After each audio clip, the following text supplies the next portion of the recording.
no money, that's an asshole. It wasn't a phase.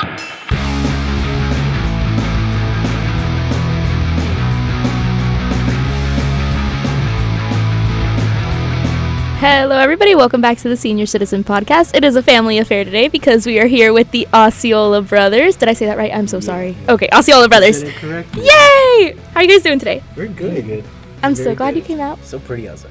It is. It's actually very pretty rain. It's like the I want to watch a movie and hang out kind of thing. It's like silent with these like windows. Yeah. Also, just try to lean forward a little bit when you're talking. We have to talk directly into these microphones, thankfully. I want to hear a little bit about the band. I did read like the biography, but it's like how did you guys live through that? How did you guys decide, you know what, we're gonna get this together? So I started playing guitar when I was like 7. I self-taught myself and like I got like a couple acoustic guitars, broke a few of them, hid them under my bed, and How'd you break them? one of them was just like messing around one. and he broke one of them. Oh, Because I wanted him to teach me how to play, but he said no, so. I was like teaching myself. I'm a terrible teacher. So Me too. like he took my guitar and I chased him to my room or to his room and he slammed the door and slammed the neck in the door. And I was like, "Oh my god." And yeah, and then eventually I got an electric guitar, taught myself, and then when it was one of their birthdays or something like My that, our family 13th friend, birthday. they gave us a drum kit, and then we bought him not a bass player, bought him a bass, and I taught him how to play like Pride and Joy by like Stevie Ray Vaughan and stuff. okay. And we all like debated like, we should all take drum lessons, or who wants to be a drummer or something like that. So we set it up in our chaki in the back. It's like a hut with a thatched roof and stuff like that, and we just like played around, banged around, like eventually learned songs, and yeah, here we are. I love it. And it, like, I don't think my siblings could have ever organized something like this. So, you know what? You're doing great. Thank you so much. Yeah, it was like, I wanted to like be in front of, I wanted to play music, like, listening to Motley Crue and like Stevie Ray Vaughan, Jimi Hendrix and stuff like that. I was like, I want to have a band. Like, where am I going to find some people? Hey! My people! And like, we know how we are and we have a chemistry, and like just practicing together and being around each other all the time. Like, we kind of know what we're going to do. Like when we go to different things now, especially playing live. So I'm really sweaty right now. I'm so sorry. It's very hot in the studio today. We're all feeling it. My eyelashes are like, the humidity, no. What's crazy is that, we all grew up playing sports, playing baseball and stuff, football. Oh, wow. And golfing. And, I never thought that we'd, be doing this. I've always expected myself to, at least try to make it to like the MLB or something, Oh, But that's a big shift. yeah. And you guys, like, I can see the influences because it's just like some good old traditional rock and roll with you guys. Like, and, there's something nostalgic but new about it, which I love. Thank you. While you were growing up, were you ever going, obviously, like, that classic rock phase is very cool. But did you ever have, like, any, embarrassing, like, emo moments or? Oh, yeah. I grew up listening to my mom's radio, like clock radio, Yeah. Power 96. Oh! And so, like, I started with, like, hip-hop and everything, and then I started getting into, like, kind of heavy music. Like, I found, like, Cannibal Corpse, and then, like, I set my friends on fire, like, completely opposite ends and stuff like that. Mm-hmm. And then just getting into Hendrix and everything and realizing where they got it from and going backwards and studying and doing all the research and everything and practicing. And I fell in love with like Robert Johnson, B.B. King, like all the classics and all the greats and everything. And so that's what I try to aim to keep alive, because I have such respect for blues music, and it played a big role in my life. And when we started playing seriously, people would be like, "What do you guys know about blues music? You guys are so young." Because he was like 9, 10 years old, and I was like 14, wow. 15 when we You started could barely playing. see him behind the drum set. Yeah. So funny. So Sheldon's the youngest out of the three. Yeah. And you're in the middle or the Yes. oldest? Oh, okay. In the middle. I'm the oldest. Oh, Everyone thinks I'm the oldest. I think it's I because don't you're know. taller. Yeah. But no. No, that's so cool. He's the older one. We're the middle childs. Yeah. We have a little There's more brother. siblings. Yeah, we have a little brother. He just graduated. He's 18. Congrats. So. And then we have 3 older brothers and 1 older sister. Oh, wow. Mm. That's insane. We love it. Do they all come out to your shows and stuff too? They have their own families and stuff like that, and Oh. 2 of them live in Oklahoma. Oh, wow. Okay. So they get to come and, like, when we have like a big show like at home and stuff like that. So like if we're playing like hard rock, or if we're playing like Poorhouse or something like that, like if it's really local and they can make it, they come out. It's a really good time, especially our grandparents. They love it. that's so cute. No, because you guys are Seminole, right? Yeah, Seminole and Kiowa. Seminole and Kiowa. Okay. It's like super random, but like I just feel like people from the Seminole community or just indigenous tribes, you guys are so friendly. Like in general, there's just such a nice culture around, so supportive, so sweet. I used to work at a makeup store, and these girls used to come in and buy like packets of eyelashes like this, and they were just like our favorite customers of the day because they were so nice.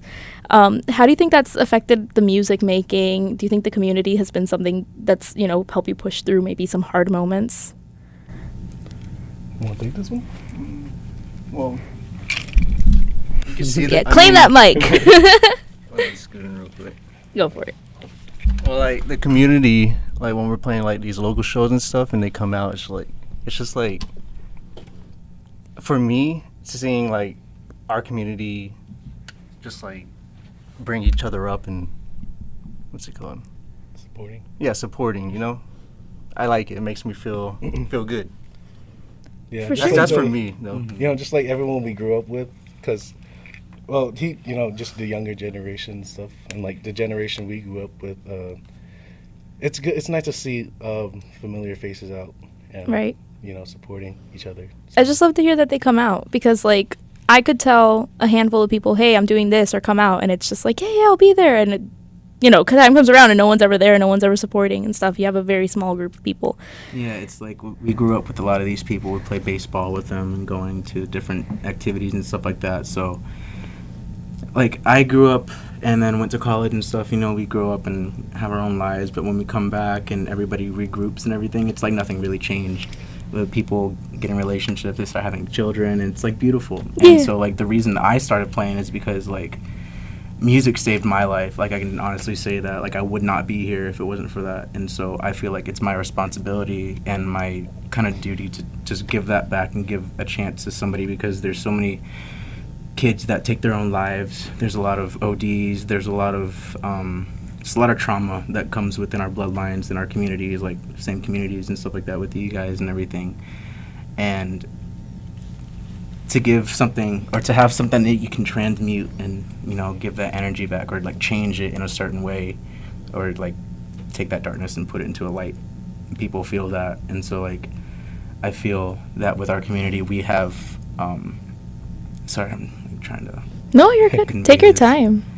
But, like, when you have all those things within your community and you see somebody trying to do something good with that, like, you're gonna want to support that. You know, like, I love all the people that have picked up an instrument and, like, that are singers and stuff like that now. Like, the younger people have so much talent. Like, our nieces and nephews and stuff, they started singing, and our little cousins started singing and everything, and there's bands that are started on the res and everything, and people like play guitar and put up videos and everything. I'm so supportive. Like, there's a lot of rappers, there's a lot of visual artists, there's Yeah. a lot of like traditional artists and stuff like that make jewelry and baskets and stuff like that, and then are taking that into the world that, like, that can impact whoever it touches, you know. So, like, you never know who's watching, and you never know how something's going to impact somebody. So that's kind of how I think about it. Like, everything I do is very intentional, like how I write, how we play, and even like things that we post about and like talk about on the internet that people can see, because, like, again, you never know who's gonna see it or impact. And there's been so many people that have come up after we played and like and just say, like, thank you.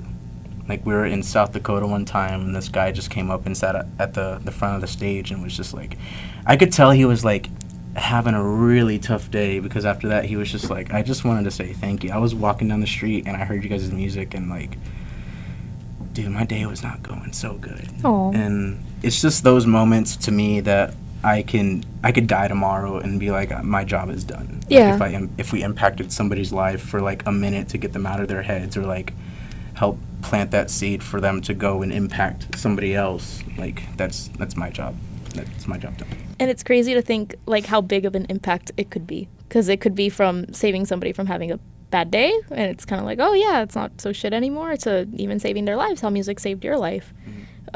Who, just out of curiosity, like, what was those bands or, like, artists that kind of pulled you out of that dark space?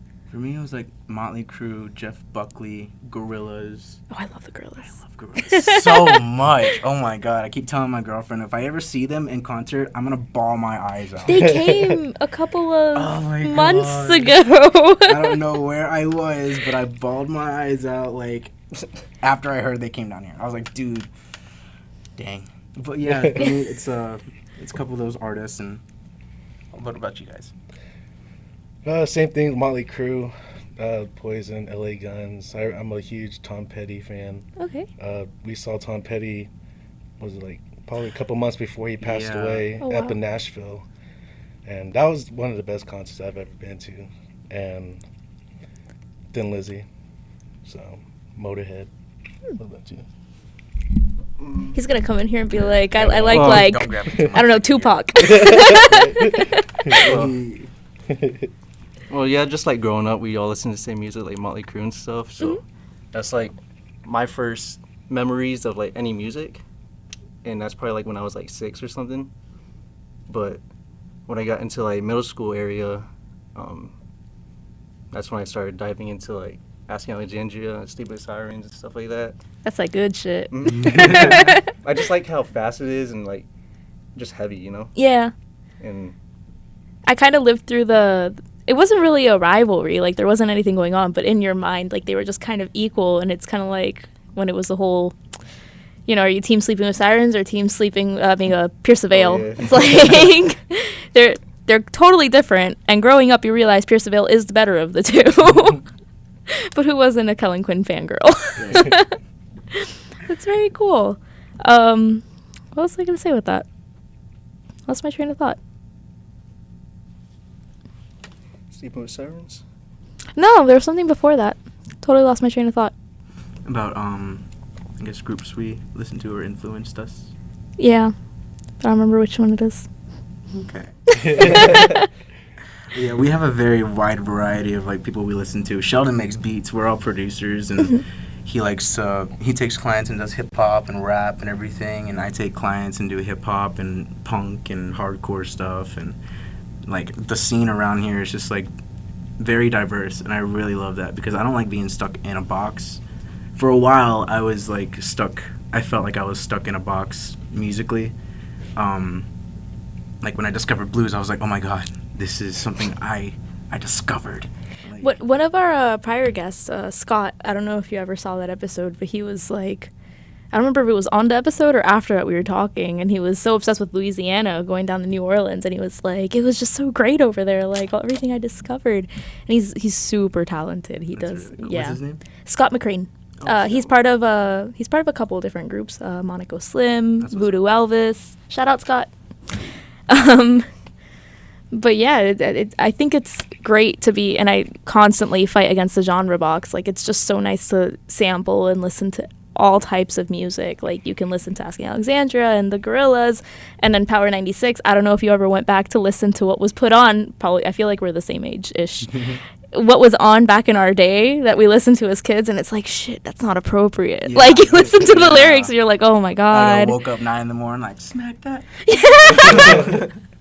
I don't know if that's copyright right now. I don't know, but No, that's yeah.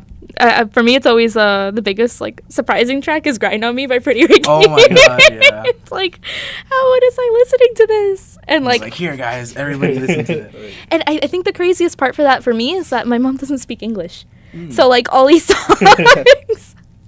Obviously, she doesn't know what any of them were saying. I didn't know what they were saying, but it was so catchy. Just blasting them in the car. Yeah, That was it. just vibing out. Yeah.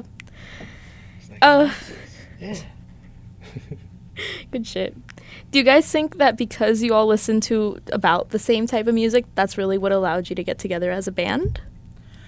Yeah, I feel so. Because, like, whenever we didn't have a band, we would all joke around and be like, okay, like, I'm going to have a band, and I'm going to be the guitar player, and like, we're going to blow your band out of the water. And it's like, oh, I'm going to be the drummer, or I'm going to be whatever, I'll be the singer or something like that. And we're, like, oh, we're going to battle your band and stuff like that. Just, like, on the way to school in the morning. Oh. Like, and, like, here we are. You know, he's the drummer. We're the he's same band. bass- We don't I have know, our own bands. right? We're just a one band. But like again, all those influences come out in like what we play and stuff. So I think I just think it's really fun to be able to have a connection like with my brothers and stuff like that. Cause I don't know. It's just I just think it's something that we're very fortunate to have, because like not all siblings could get together and like form a band or whatever, and like not kill each other. No, and you guys are all just blessed that you all can play instruments. Mhm. Because my brother's closest to me in age, super talented musician. He can pick up and play anything. That's awesome. I can maybe play a triangle.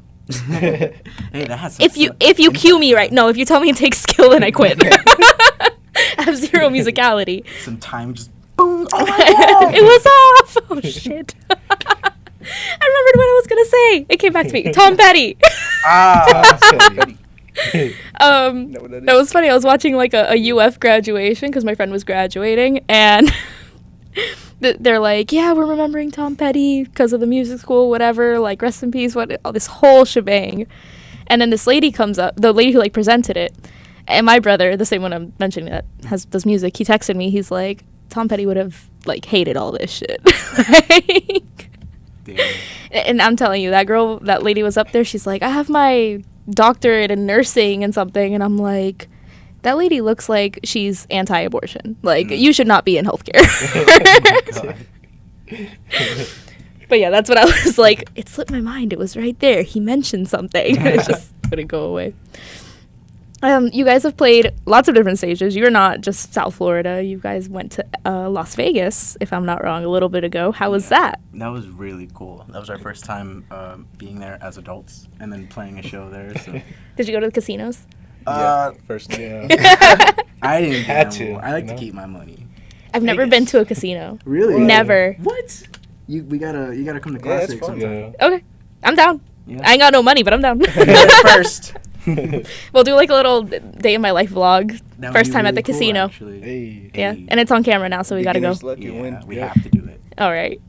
So Las Vegas. Yeah. First time there as adults. First time there, and we played at the Hard Rock Cafe with our friend. He has a collective called Native Guitars Tours, and he has it's a collective of different indigenous artists and fashion and musicians and stuff like that. And so like during some people's set, they'll have models come on, and they'll be like modeling different designs and everything, and they'll have merch in the back, and it's just a great networking thing because through there we got some offers and conversations like, oh, it'd be cool if you guys played during like one of our passion shows and stuff like that, like with like the runway and all that. And so that was our first time doing something like that, and like, you know, having talks about doing things like that and leading to different things. So that was a really good experience. We were there a couple days. It was freezing when we got there. Was it really freezing, or are we just used to No, it Florida? was- It was crazy. freezing. It was Oh my like the God. trees over there were like literally bending because it was so windy. Oh man, It was cool though. it was just cool. Yeah. Yeah. It was fun. You guys, anything else about Vegas? What are you taking from Vegas? Ooh, What are some good spots to eat? Oh. Well, I just had Chipotle all 3 days I was there. For real? that is I true. went to Gordon Ramsay's restaurant. How was Oh, that? It was really cool. Which one was it? Hell's Kitchen. Okay. I've seen the show, and me and my girlfriend went and wanted to check it out and stuff like that. And we sat at the bar because it was like a wait for the tables, and we don't care if we sit at the bar or not. Right. And I turned around, and it was literally like the TV shows, like the red side and the blue side. Oh. And the food was really good. I would hope so. Yeah. Or else it's like formal what the complaint heck? to Mr. Ramsey. Mhm. Personal letter. Yeah. And you know, I see that he gets this. I'll take it to him myself. Yeah, and they told us he comes in maybe like once every 6 months to see how everything's going. Right. And unfortunately, it wasn't within that time frame that he didn't come. That'd be But crazy. it was if really was. good. That'd be Just cool. walk in, he's in there yelling at all the people at the show. That's fucking wrong. Oh my god. My favorite, like Gordon Ramsay show, I don't even know what it's called, but he goes to like those little like local restaurants and he like fixes them up entirely. Oh, what is that Um, called? Dang. Not bar rescue. Kitchen Nightmares. Kitchen Nightmares. Yeah. Is That, it? Is yeah, it Kitchen yeah, yeah. Nightmares? It pops up on like public television. Those are I love watching crazy. I know, I'll There's binge this- watch all those. Yeah. What was one of your favorite like moments or episodes from those? I just crack up that he walks in and he'll like even talk shit about the curtains because it's like, dude, I'm not eating the curtains. I could care less. God. It's like half the restaurants that I've been to that have had the best food have horrible decor. Oh, Like right. it looks like crap. They put their budget into the food. Yep. Right, or it's like a mom and pop. I like Asian food a lot, so Oh, yeah. you know when you see that kitchen back there, the pot is like this big, and they got you the see broth The cooking. box of paper plates in the front. And stuff Exactly, like that. it's like a little like shelf to like go pay, and then Yes. the people in the kitchen are like in and out. You know, it's some good food you're about to kids eat. running in and out and stuff like that. Exactly. Mhm.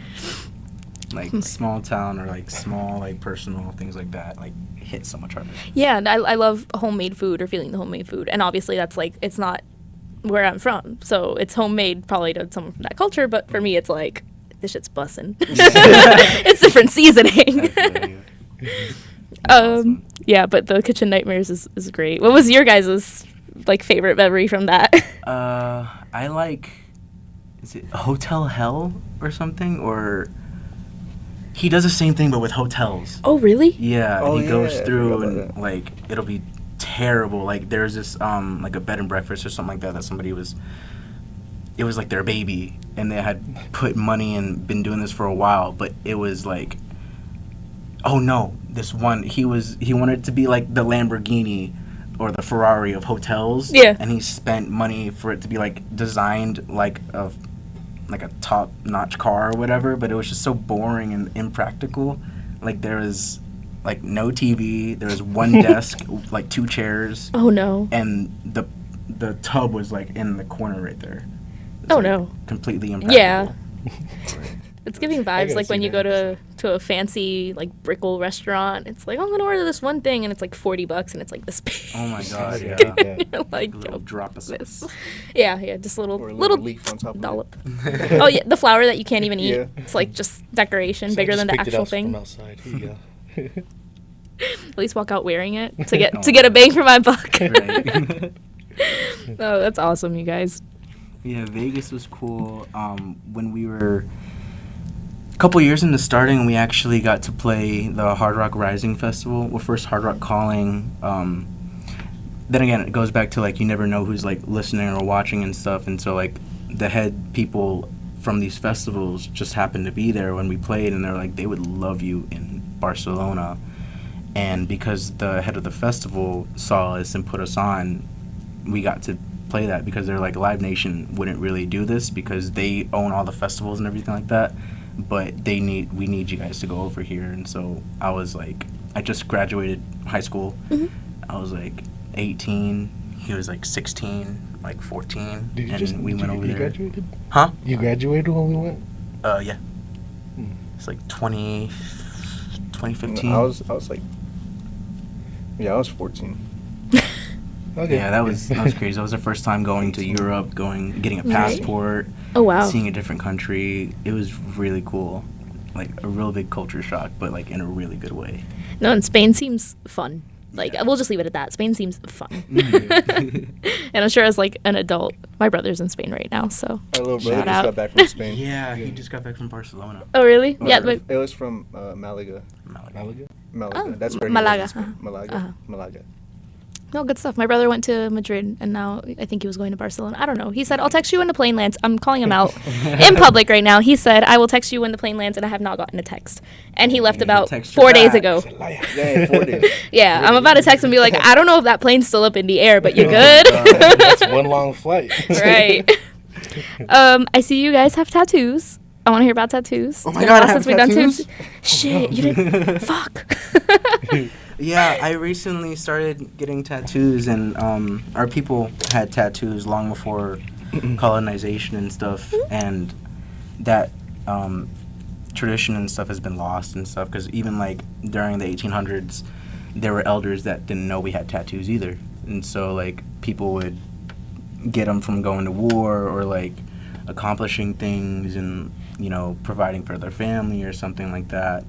But now it's a different thing. Like I didn't go to war or anything, but there's things that I've gone through that like we're still here. Like even graduating college, graduating high school, that's amazing. Yeah, you don't have to tell me twice.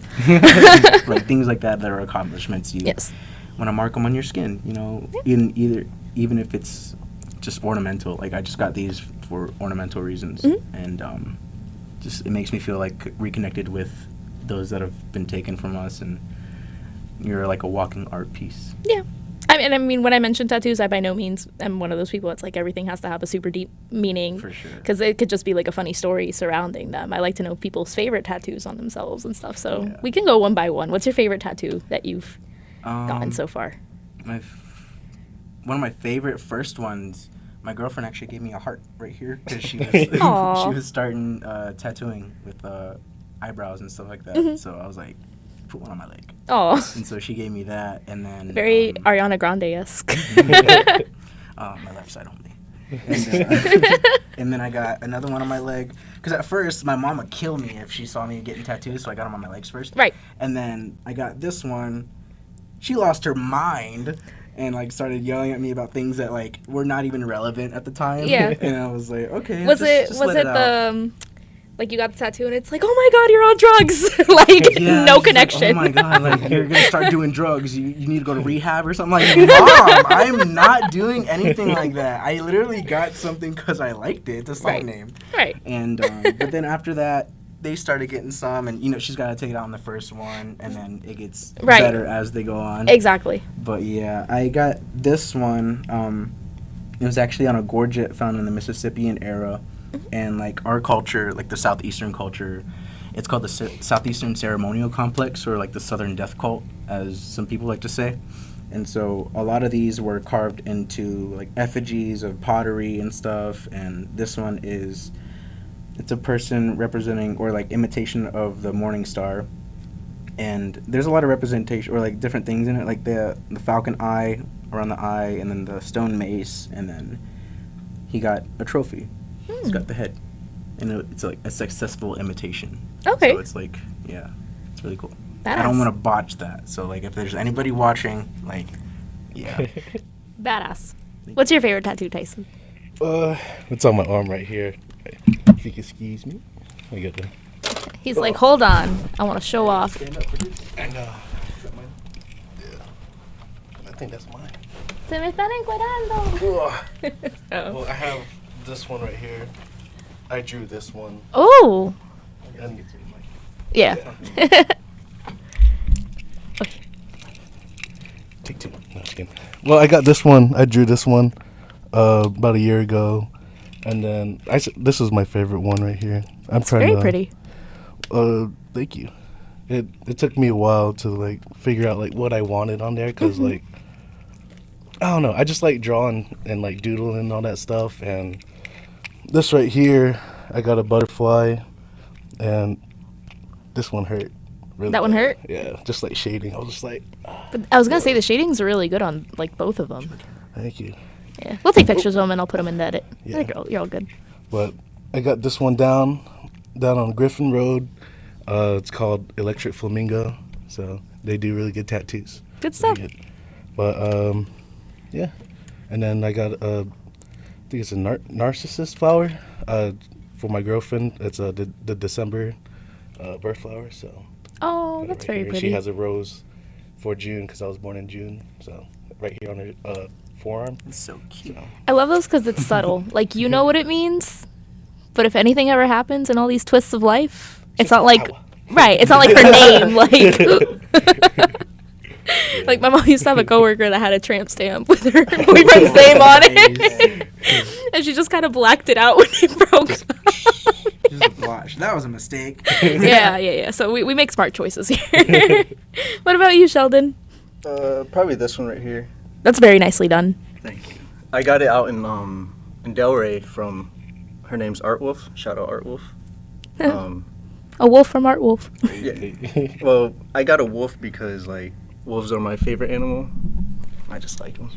And then the otter. Because why?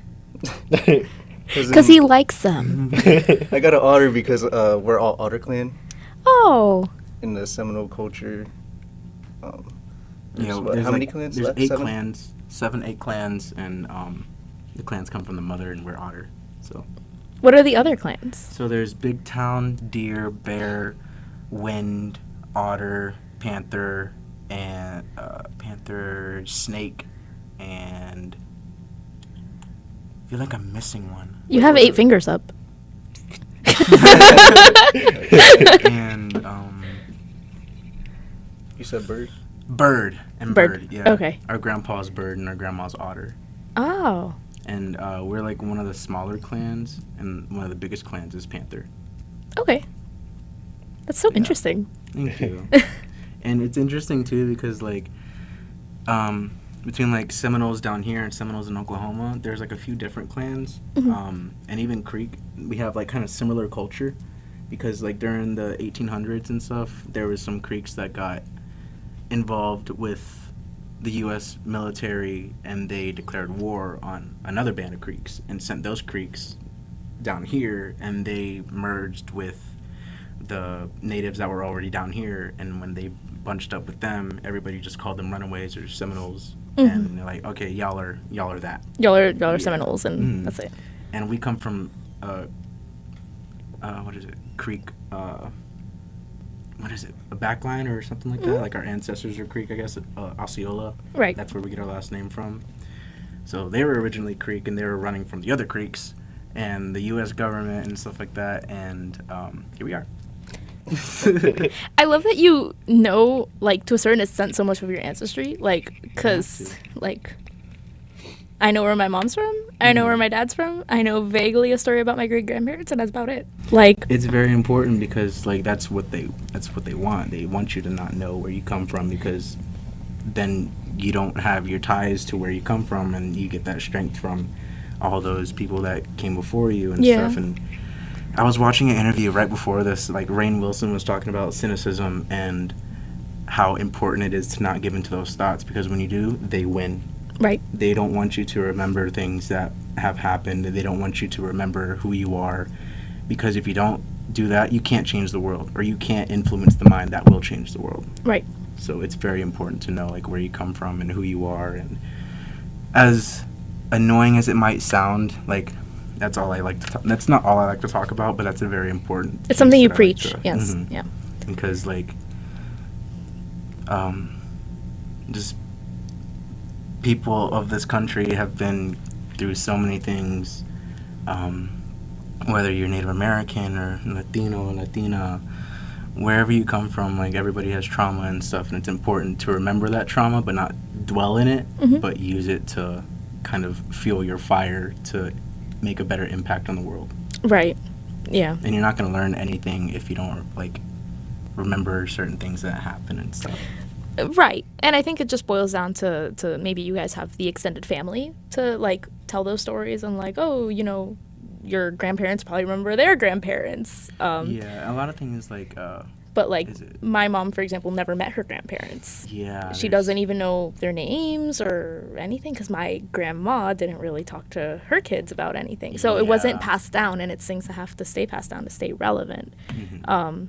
But at least going forward, if I ever decide to have kids, it's like you can tell them, like, oh, yeah, you know, my grandparents this, or Like you learn as much as you can and pass that on. Like when we were growing up, our parents and grandparents, they didn't want us to struggle speaking our language in school and stuff like that, so they didn't really teach us. And so now it's kind of harder for us to learn our language. We're learning it and stuff like that, but they it's not the same as learning it as a little kid. yeah, Yeah, my grandma always says now, like, oh, we wish we taught you guys when you were younger, because we're getting older and it's not going to be passed down, or it's not going to be here for long if nobody's going to learn it and stuff like Right. And it's just sad to think about, like, slowly fading away, but we're just trying to bring it back, you know. Mm-hmm. Yeah, that's why my first language is Spanish. My mom did not let me lose that Spanish, even though I came here when I was little. And I'm forever grateful for that, especially living in Miami. that. Where are y'all from? I'm from Venezuela. Ooh, Yes. that's yes. so cool. So, but I came very little. And then my mom's like heritage is from Colombia, and you know we're from the border. And my dad's side, my great grandparents escaped from the Holocaust. They were German Jews, and you know like you have all this history, and it's like wow, I want to know more, and I have no one to ask. So it's like Yeah, that's how it is too. And like on our our Kiowa side too, like it goes only so far that you can ask people, and then at a certain point, it's like some people say things are like this or like this information, so it's like not really like It's not clear. solidified. Yeah. Well, moving on to a lighter subject. Mm. I don't Shouts know. out all of our ancestors, all the mothers and grandparents out there.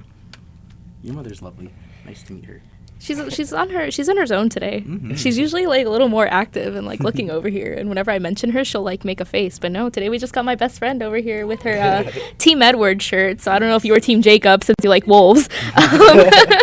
But there's some rivalry. My mom's. That's her movie.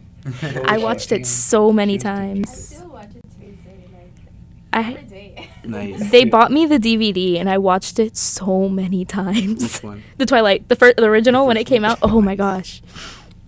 But okay.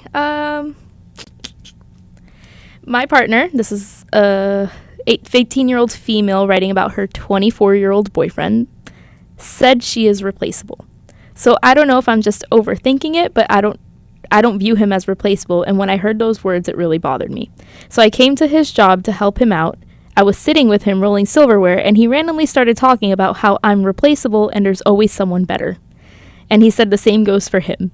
I told him I don't think that's how you should feel about your partner, and he disagreed. Then when he saw I got upset, he said I can never listen to something that I disagree with without getting upset. Basically, imagine telling the mother of your future child or possible future wife that, they're replaceable. Is she an overthinker, or was this wrong? That's wrong. It's very much wrong. That's terrible. Like That's like messed how up. like how would you feel? I was like, you're a great drummer, but I can replace you. You're replaceable. Like Not even just that. You're a great brother, but I got another one. like mom and I'm brother. gonna push another one out or something. That's terrible. Yeah. Yeah. So no, she's not overthinking. She should move on and get somebody else better that will value them and cherish them. I think the age gap here is the real, like, That Red You said she flag. was 18? she's 18, he's 24. He needs to get someone his own age. And there's a reason for that, because if you're running around telling people they're replaceable, then it's like, Especially at that age when they're still growing and they're still like yeah, think of how traumatizing Finding that is. themselves. Yeah, that's messed up right there. careful who you keep your company around. What company you keep around. Yeah. I don't think there's a lot to say on that one. I just thought it was a sad post. So you can do better, homegirl. What's your 2 cents, Dan? What's the word of the day? This is ice cream. Coño. Oh no, it was Ice coño, cream. but all right.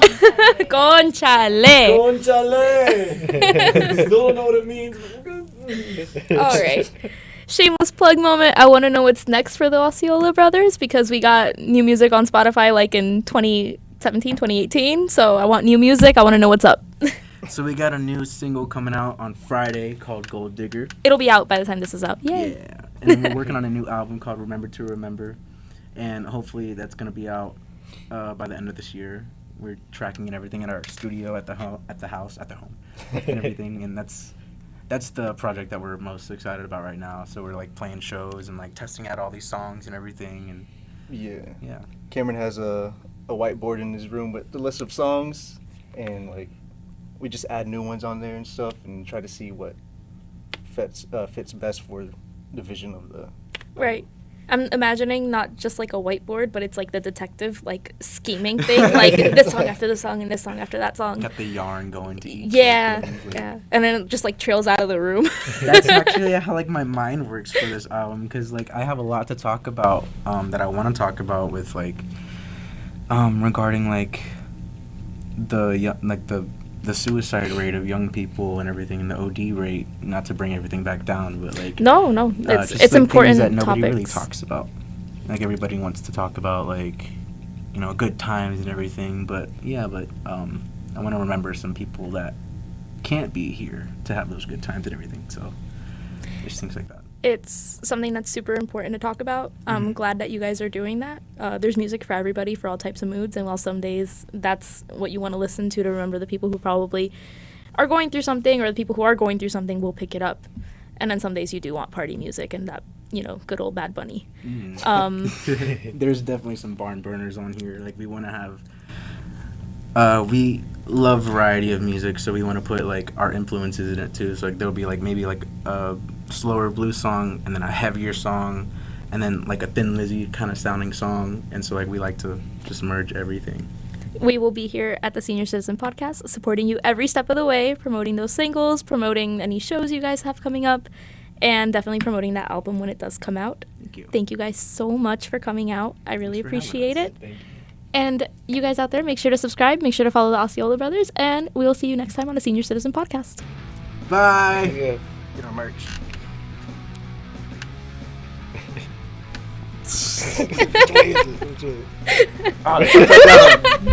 Get our merch right here. Here, that's the back. This is the front.